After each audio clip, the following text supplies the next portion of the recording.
On the surface, you have acquired the new skills. You have earned the titles and secured your position. Then an unsettling stillness sets in. Significant growth rarely begins with a sudden crisis or a visible failure. More often, the applause simply fades. The external feedback vanishes, and the milestones that once guided you disappear. You have entered the Valley of Growth. It is a solitary space where your effort remains agonizingly real, yet your progress becomes entirely invisible. To a leader used to high performance, this silence is disorienting.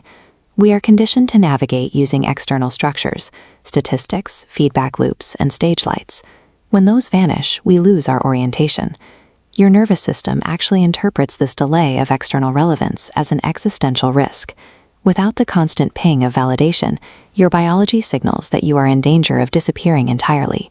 But this is the necessary pivot point.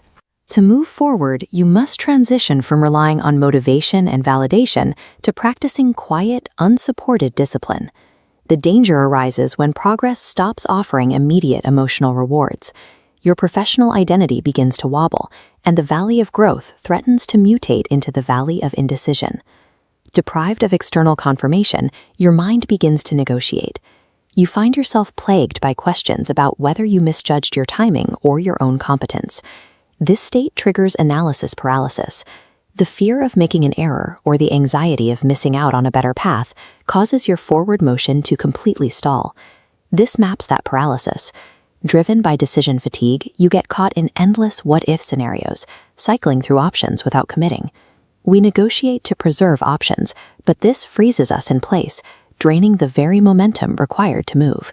Financial and personal indecision act as the enemy of scalability. They create a destructive loop of second-guessing that saps your energy while the world moves on without you. You find yourself spinning your wheels, depleting your reserves while losing ground to those who have the clarity to act. To escape this, you must realize that what feels like stagnation is actually deep integration. Your growth has shifted from external outcomes to internal identity. You aren't standing still, you are going vertical. This is a battle against what philosopher Martin Heidegger called the crowd, the societal pressure to conform to what is safe, visible, and validated by others. Navigating this space creates the human margin. This is your capacity to stay aligned with your authentic self and keep moving even when there is no reassurance or applause.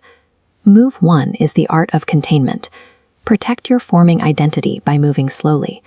Rather than retreating to the safety of the status quo, view the friction of the valley as a necessary layer of continuous learning. Move 2. Shift to authentic metrics. Abandon popularity and track structural signals like purpose, legacy, and your ability to sit with uncertainty without collapsing into doubt. Move 3. Deliberate inner dialogue. Step back from impulsive gut reactions and activate slow, analytical thinking to critically reflect on the beliefs that brought you here. By systematically reclaiming your metrics and your analytical thinking, you stop to you, which is the very definition of radical freedom. This inner work is becoming a massive strategic advantage in an era defined by extreme volatility and relentless technological acceleration. Artificial intelligence can optimize our external choices and solve for efficiency, but it can never simulate the experience of taking existential responsibility for your own growth. If we offload our deep self-exploration to external noise or algorithms, our agency begins to atrophy. We lose the very ability to construct our own identity. Guard your human codes. Master your inner economy. You must take full responsibility for the why behind your actions, even when the how is automated. Choosing to navigate the silence of the valley develops the internal stability that algorithms cannot replicate. It creates a leader capable of making choices when the data is gone, establishing the character needed to be among the last humans standing.